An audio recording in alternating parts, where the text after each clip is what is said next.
দেখেন বন্ধুরা, এই যে আমার শাশুড়ি মা সই কাটছে, এই যে এখানে আমার গিন্নি রান্না বসাচ্ছে। কি গো শুনো, কালকা তো খাওয়াইছো নিরামিষ, আজকে কিটা খাওয়াইবা?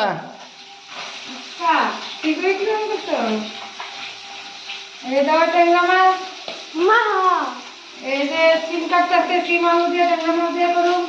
তারপরে খালি দিয়ে যে ধন্যবাদ দাদা তোমার লেগে একটু ট্যাংরা মাছ করুন। লোকে আছে ডাল সিটি দিয়ে রাখছি, ওরা হয়েছে না, ভাত মাত্র হয়েছে। তারপরে একটা ভাজি করুন, চলতো না? হ্যাঁ, আজকে আমার অফিসে জানো নি, তাড়াতাড়ি যেতে আমার লাগবো। আরামসে তোমার টাইম মতো সব পেয়ে নেবা। ফুলামন্টি টিফিন টিফিন খাওয়াইছো নি? টিফিনও খাওয়া শেষ, মোটামুটি সকালের ভাত খাওয়ানোর আয়োজন চলতে আছে। সব হলো টাইম মতো।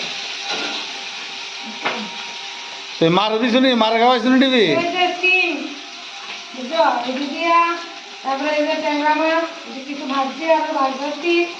এই ট্যাংরা মাছ দিয়ে সিম দিয়া করবো, তারপরে ট্যাংরা মাছ দিয়ে ধন্যবাদটা দিয়ে একটু খালি করবো। তোমার লেগে স্পেশাল কথা আছে, মানে তার বর্বন দিদা খাইয়া বাবা। তো মারে চাটা টিফিন টিফিন দিছিলা নি?